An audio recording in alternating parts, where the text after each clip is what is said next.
নবী করিম সাল্লাল্লাহু আলাইহি ওয়াসাল্লাম বলেছেন যে কবরের আযাবের অন্যতম প্রধান কারণ হলো এই দুটি। ইয়া আইয়ুহাল্লাযীনা আমানু ইন জাআকুম ফাসিকুম বিনাবাইন ফাতাবায়ানু আন তুসিবু কওমান বিজাহালাতিন ফাতুসবিহু আলা মা ফাআলতুম নাদিমিন। এখানে আল্লাহ তাআলা বলেছেন, হে ঈমানদারগণ, কোন ফাসিক তোমাদেরকে কোন নিউজ পরিবেশন করলো, কোন মিডিয়াতে কোন নিউজ উঠে আসলো, যে মিডিয়া আল্লাহর ভয় লালন করে না, পয়সার কাছে হয়তো বিক্রি হয়ে যায়, হয়তো কোনো দুনিয়ার ধান্দার কারণে, বরং ইসলাম বিরোধীদের কোনো এজেন্ডা বাস্তবায়ন করার জন্য তারা অনেক কাজ করে, এদের কোনো আল্লাহ ভীরুতা, তাকওয়া এবং তাকওয়া নির্ভর কোনো আদর্শ বলতে কিছু নাই। এই মানুষগুলো যদি কোনো সংবাদ দেয়, হুট করে সেটা বিশ্বাস করে বসে থাকবে না, কারণ এরা অনেক খারাপ মানুষকে ভালো বানায় দেয়, অনেক ভালো মানুষকে খারাপ বানায় দেয়, অনেক জিরোকে হিরো বানিয়ে দেয়, আবার অনেক হিরোকে জিরো বানিয়ে দেখে।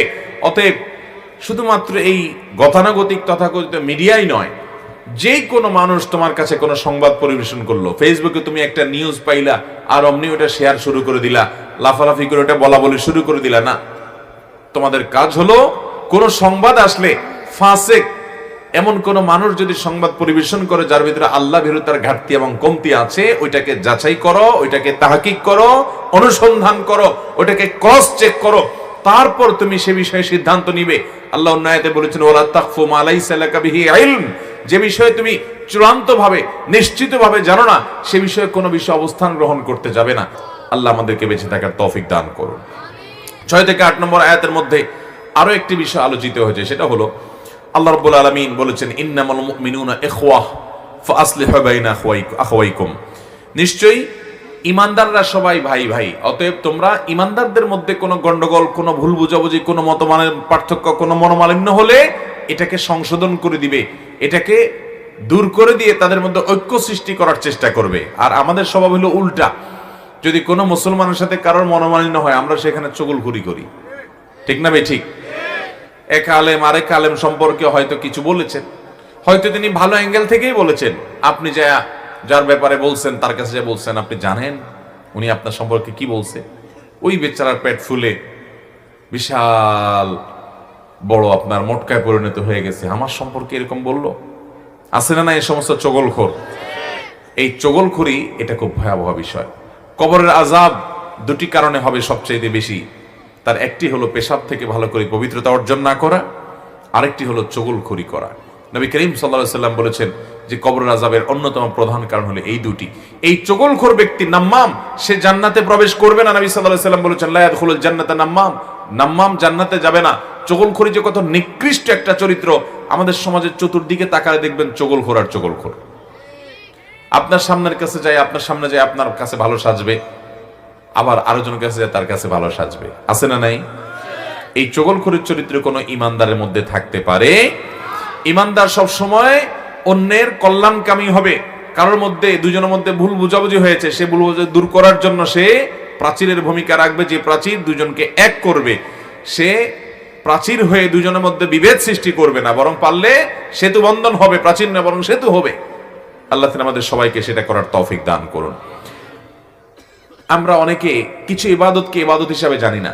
সূরা হুজরাতে যে আমলগুলোর কথা বলা হচ্ছে, এগুলো গতানুগতিক ইবাদতের মতো নয়।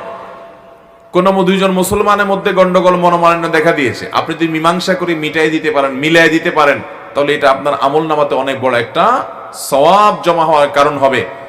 শেষ কবে আমরা দুজন মুসলমানের মধ্যে গন্ডগোল ফাসাদ মিটানোর জন্য উদ্যোগ গ্রহণ করেছি, আমরা অনেকেই বলতে পারবো না, ঠিক কিনা বলেন? আমি অনেক আমলের কথা বললে আপনারা এখন অনেকে হাত তুলবেন, হ্যাঁ আমি আমল করছি। এখন যদি আমি বলি যে দুইজন মুসলমানের মধ্যে ভুল বুঝাবুঝি হয়েছে, গন্ডগোল হয়েছে, ফাসাদ হয়েছে, মনোমালিন্য তৈরি হয়েছে, মত পার্থক্য, মতভিন্নতা তৈরি হয়েছে, আপনি সেখানে মাঝখানে গিয়ে তাদের উভয়কে এক করে হাতে পায়ে ধরে বুঝিয়ে তাদেরকে এক করার উদ্যোগ গ্রহণ করেছেন, এই কাজটা করতে পেরেছেন কয়জন আছেন? বললে এখানে 2-4টা হাত হয়তো উঠবে না। ভাইরা আমার, আমরা এই সমস্ত ক্ষেত্রে সেলফিস্টের ভূমিকায় চলে যাই, যে আমার দরকার কি, তাদের মধ্যে গন্ডগোল, আমার দরকার কি, আমি পারলে অন্যের ঘর পোড়াতে আলু পোড়া দিতে যাই, আরেকজনের ঘর পোড়াতে কি করতে যাই? আলু পোড়া দিতে যাই। আল্লাহ তাআলা আমাদেরকে ভালো মুসলমান হওয়ার তৌফিক দান করুন। তো কোরআনে কারীমের সূরা হুজরাতের এই 6 থেকে 8 নম্বর আয়াতে দুটি বিষয় আলোচিত হয়েছে মূলত।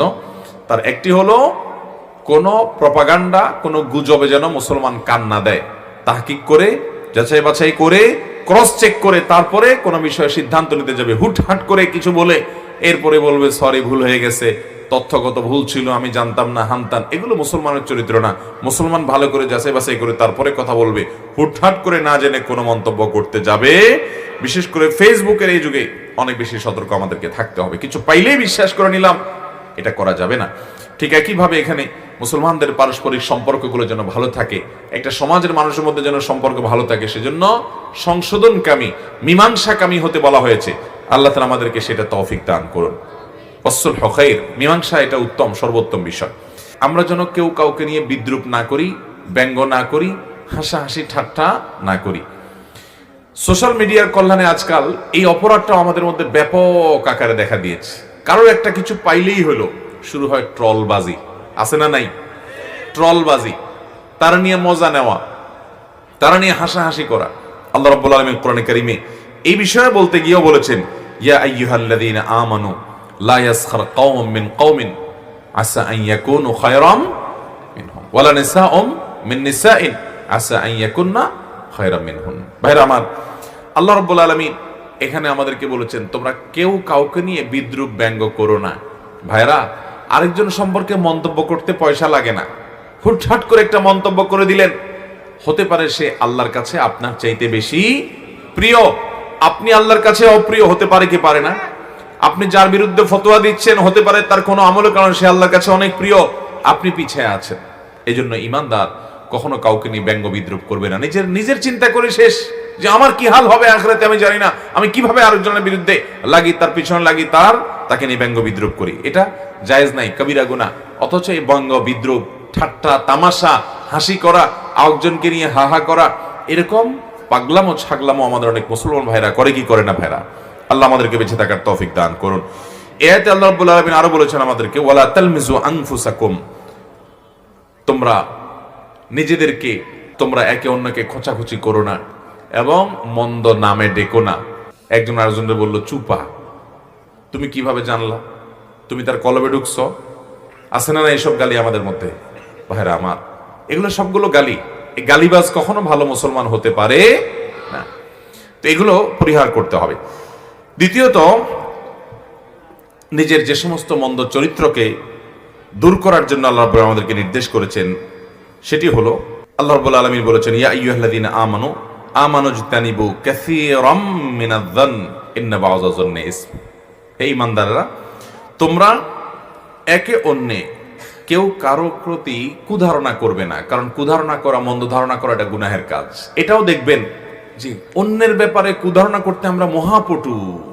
একজন মুসলমান অন্য মুসলমানের 10টা দিক দেখছে দোষের, তারপরও সে চিন্তা করবে হয়তো আমি ভুল দেখছি, হয়তো আমি যা দেখছি বাস্তবতা তার ভিন্ন কিছু, হয়তো তার কোনো ওজর আছে।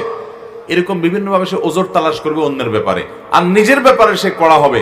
আমরা নিজের ব্যাপারে বিভিন্ন সাফাই গাই, আর অন্যের ব্যাপারে যত খোঁচাখুচি করে তার দোষ বাইর করা যায়, ছিদ্র অন্বেষণ করা যায়, সেই চরিত্র আমাদের মধ্যে আছে না নাই? তো আল্লাহ তাআলা সেটাও নিষেধ করেছেন।